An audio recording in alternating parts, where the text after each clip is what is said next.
Tunisia kembali menegaskan komitmennya untuk melakukan boikot Arab terhadap pemerintah Zionis Israel. Dalam beberapa hari terakhir, para aktivis menyebarkan laporan itu di media sosial, media cetak tentang pertukaran perdagangan antara Tunis dan Tel Aviv. Klaim yang dibantah oleh Kementerian Perdagangan Tunisia, Palinfo, melaporkan Tunisia memiliki komitmen untuk menegakkan ketentuan dan prinsip boikot Arab dalam kerangka perjanjian terkait yang disahkan oleh Liga Arab, kata kementerian itu dalam sebuah pernyataan. Pada tahun 1954, Liga Arab yang berpusat di Kairo mendukung resolusi untuk memboikot negara pendudukan Israel setelah pembentukannya di Palestina. Sementara itu, Liga Arab juga menegaskan perlunya tindakan boikot terhadap Zionis Israel selamanya adalah upaya mengakhiri ataupun penjajahan atas Palestina dan penyelamatan solusi dua negara, kata kantor berita Safa. Petugas penghubung kantor boikot Arab di Kairo menegaskan pentingnya upaya dan tindakan negara-negara Teluk untuk menerapkan boikot terhadap Zionis Israel untuk selamanya. Menurut mereka, boikot semacam itu sesuai dengan keputusan KTT Liga Arab. Selain itu, mereka juga memuji beberapa badan internasional yang terus mendukung Palestina, termasuk gerakan boikot divestasi dan sanksi, dan perusahaan-perusahaan yang mendukungnya. Penolakan terhadap aktivitas kolonial para pemukim ilegal Israel di wilayah pendudukan juga ditekankan. Asisten Sekretaris Jenderal Liga Arab untuk Palestina dan Urusan Wilayah Pendudukan Arab, Said Abu Ali, juga menghadiri pertemuan petugas penghubung, ungkapnya.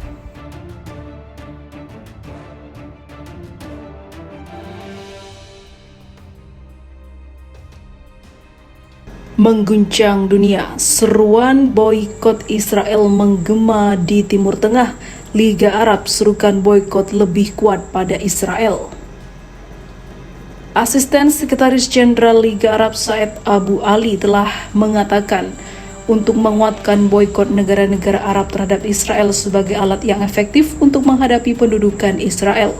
Ali mengungkapkan hal itu pada pertemuan dengan delegasi Arab di Sekretariat Umum Organisasi di Kairo, Mesir. Pertemuan ini terjadi ketika otoritas pendudukan Israel masih melanjutkan kampanye agresif sistematis mereka terhadap rakyat Palestina, kesucian mereka dan harta benda mereka, kata Ali seperti dikutip dari Arab News. Kejahatan yang sedang berlangsung ini memerlukan intervensi masyarakat internasional, terutama Dewan Keamanan PBB dan juga organisasi regional dan juga internasional untuk memikul tanggung jawab mereka dan menghentikan kebijakan standar ganda, tambahnya. Menurutnya, ratusan resolusi internasional yang relevan menyerukan untuk menghentikan agresi terhadap rakyat Palestina dan mengakhiri pendudukan Israel telah dikeluarkan, tetapi tidak dilaksanakan. Ali pun menyerukan tekanan terutama ekonomi untuk memaksa kepatuhan Israel. Sementara Kepala Delegasi Palestina pada pertemuan tersebut, Muhannad Al-Aqlog, mendesak negara-negara bagian parlemen dan masyarakat sipil untuk bergabung dalam boikot serupa dengan yang dilakukan terhadap apartheid Afrika Selatan. Abu Ali memuji keputusan pemerintah Norwegia untuk memberi label produk pemukim Israel di wilayah Arab yang diduduki sebagai tidak resmi. Kini berbondong-bondong negara di Timur Tengah mulai membatasi hubungan mereka dengan Israel. Namun bagaimana selanjutnya? Karena seperti diberitakan, jika Rusia juga tengah memanas dengan negara Yahudi ini.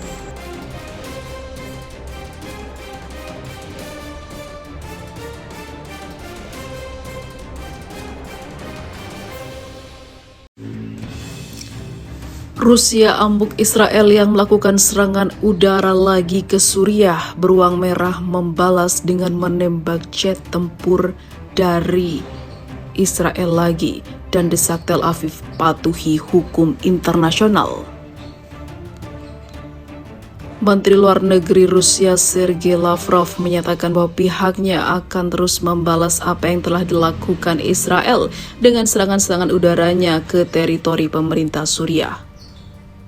Moskow juga mendesak Tel Aviv untuk mematuhi hukum internasional. Hal tersebut disampaikan Lavrov usai berbicara dengan Menteri Luar Negeri Suriah Faisal Mekdad pada 23 Agustus 2022. Kami mengutuk keras dan akan sangat tidak senang dengan melihat apa yang dilakukan Israel itu yang sangat berbahaya kepada wilayah Suriah. Termasuk episode sangat menggelisahkan ketika di Bandara Internasional Damaskus diserang pada Juni lalu ketika pelabuhan Tartus ditembaki, kata Lavrov. Lavrov menegaskan bahwa Moskow akan menuntut Israel untuk menghormati resolusi Dewan Keamanan PBB serta kedaulatan dan integritas teritorial Suriah.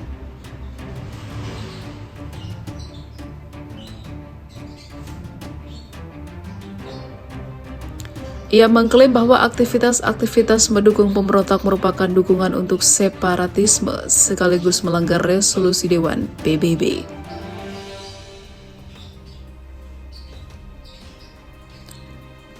Sementara itu, diberitakan sebelumnya jika Rusia membantu Suriah menyerang Israel yang sebelumnya juga telah melakukan penyerangan terhadap Suriah. Rusia dilaporkan telah meluncurkan tembakan rudal S-300 kepada pesawat jet tempur Israel. Rusia memiliki kehadiran yang kuat di Suriah. Negara pimpinan Presiden Vladimir Putin itu mengambil sikap untuk mendukung pemerintahan di sana. Sementara itu, laporan ini sendiri datang saat hubungan Israel dan Rusia sedang memanas. Hal ini disebabkan langkah Rusia untuk menutup badan Yahudi di kedaulatannya.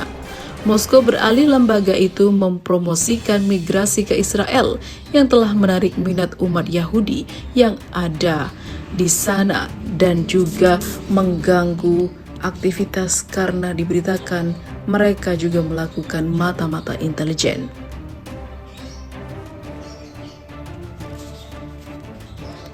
Perdana Menteri Yair Lapid menyebut penutupan badan Yahudi di Rusia akan berdampak negatif terhadap hubungan kedua negara.